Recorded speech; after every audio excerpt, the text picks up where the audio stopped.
Thanks for staying with us. I mean, I think last year we attended the Global Entrepreneurship Summit in Akure, where one of the guests, Vuzi Tembakwayo, was speaking. I think the host had asked him, Sumi Francis had asked him that, in your business, when it was that time that he cried? And he paused for like almost a minute before he responded. He said that that in the recent past, where he had family members, his trust, he had like his closest 4. He has a 4, he has a 12, and there's a 70. So that the 4 closest to him, they actually were stealing from him. And he didn't even have the money. And during that time, he was going through a hard time. And that really broke him. And these were like family close. And they were the full 4. And there was one in particular that, maybe some with the books or something like that. But so in that situation, and he now had a choice. Do I sack him? If I sack him, it's a family matter. Because family issues then come in. If I don't sack him, we things go back to normal. We fix it internally. How do I really do it such that it doesn't happen again? So when a family member steals from you or does something to destroy or disrupt your business, is how best you deal with it. If you want to deal with him appropriately, it can cause family issues. That can even have further effect, because there'll be more drama that would happen, because you don't know the circumstances where that family member is coming from, that you hired him. Maybe he's the trailblazer in his own family, that they needed that man to have that job, because he's helping hundreds of others in the community. So if you sack him, it's going to have a ripple effect on your entire lineage. And then if you don't sack him, it will have an effect on the business, because people are going to wonder, this man stole from you, and yet so it can affect the business at large. So you are now between the devil and the deep blue sea. What do I do? And that's where those kind of issues come up when families are involved. Okay, so like from what Waike was saying, yet again, we are mixing sentiments with our business. We should not be so. I'm coming. Right? Let me add this to inside what you're saying. This is Africa. Remember, there's other fears of spiritual. No problem. And they will send something for you that will destroy you. No problem. I'm coming. No, I'm coming right now. What's that thing? Okay, yeah, right. And it's important, like, for example, that's when we talked about structure, where there are disciplinary measures in your organization that has nothing to do with you.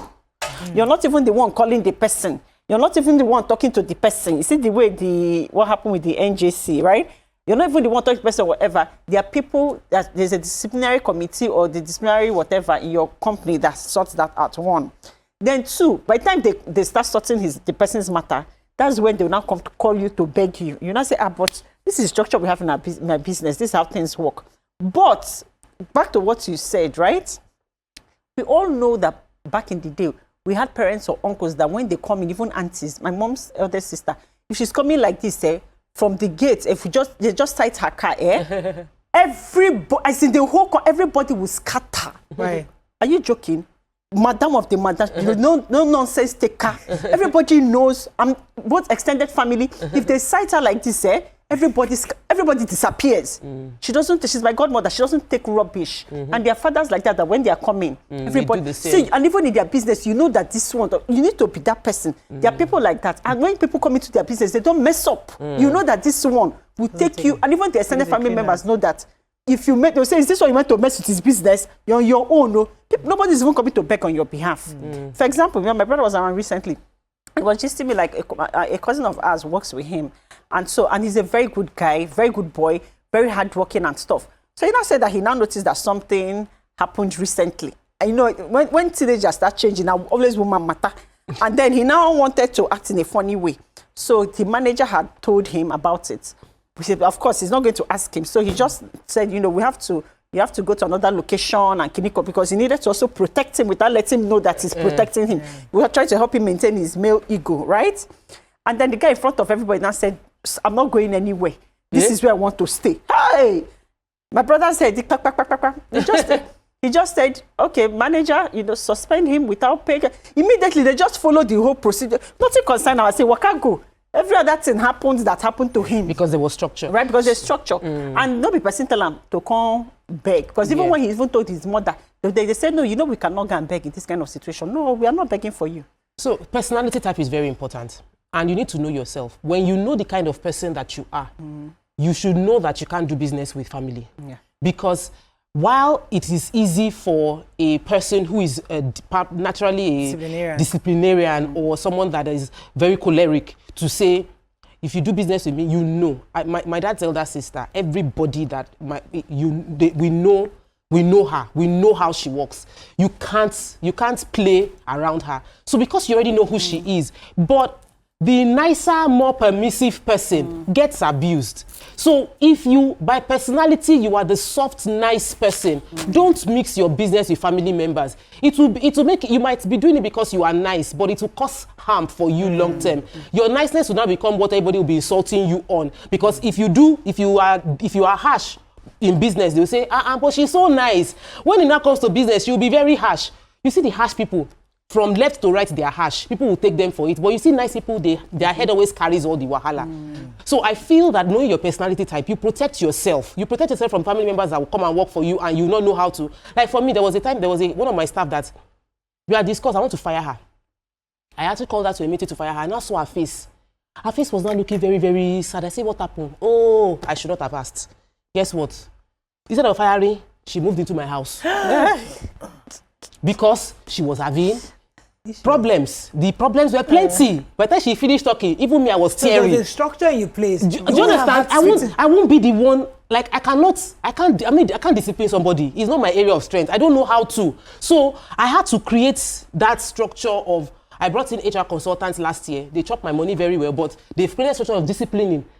Query is being collected. I'm not the one giving the query. Penalties, they came to beg me. TMO, they didn't my salary. I say, it's not me. It's not me, because before I'll have given the person, guess what? December, somebody's salary was in December. I personally refunded the person the money, but officially we obeyed the rule. So it is a struggle based on your personality for you to create these boundaries. If not, your good will be spoken ill of. The good that you had intentions of to help your family members, they will speak ill of it because you're weak. And a weak leader is going to have many problems. It's not just family members, even because I found that in Nigeria, we're a very entitled bunch of people. I found that in Nigeria, we take advantage of people's niceness. So you're not, because like between my brother and I am the nice one. My brother, anytime I travel, my brother, he sacks everybody. I was supposed to sack someone the other day on Tuesday, and I gave the person 3 months suspension. My brother faced me. Now what? You just be doing so? Why? I said sack her. You suspended her. Oh, I knew, and you were posting. You were posting on Sunday that you are going to heads will roll. No head rolled. I said, but I still suspended her for 3 months. No, you should have sacked her. But by the time people come and beg me, I will relent. I will say, okay, take 3 months. But really, and then they can still approach me. If my brother asks you, well, bring heaven down. But this family thing happened in Nigeria? Because I didn't want us to touch the Herbert Wigwe story because I said it's still unfolding. But in not trying to have just family, I think he put in a document where his partner was in trust, and he tried to put a structure around it. Unfortunately, yes, maybe his son also passed, and things are not very clear. And then now his father is in court with with Pastor Chingale's granddaughter, has his daughter, because of issues concerning the execution of the will. But the problem is, how best should we? Because from the stories we are hearing so far, the father was involved. The father, he was an advisor. The father was very close to Herbert. So he knows the vision. He understands where he's trying to be. And there's a possibility that this young 26-year-old girl might not be able to adequately execute or sustain the business that they have sought so much to achieve. So maybe that's why he's involved. We don't know. As I said, the story is still unfolding. But how far can you trust a family member to take over? So let's remove these ones that are badly behaved or misbehaving. You're close, your blood of blood. To say, okay, I need somebody who I can trust, who that just in case anything happens to me, this person is in charge. How can we go ahead and do that, or are we better off just having a separate trust to handle our businesses? I attended. There was a guy that came on our show 2 weeks ago, Sam Orija. He did this high net worth program, So funny enough, I never know I'll be needing the notes. There was one of the things, because I attended the program, and it was like, build a business that your children can own, but do not necessarily need to manage. Your family members can own and benefit from your wealth, but they might not be adequate or have the prerequisite capacity to manage what you have put together. So you must learn to separate business and separate charity and separate management of the business. And even inheritance. Even in the inheritance, how is the inheritance structured? Some people, once they collect the inheritance, all they know is I sell, I spend. So they sell and spend. But you can protect your legacy by creating a structure that funds the family in their inheritance while your legacy and your business continues.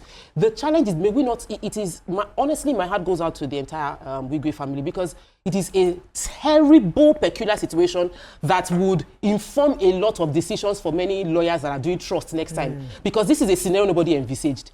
At that point in time, you think when the man dies, the woman will be alive, the son will be alive. Or if the man and woman die, husband, son will be alive. So you now have a scenario where 3 people who are key passed at the same time. It leaves a gap that there must be.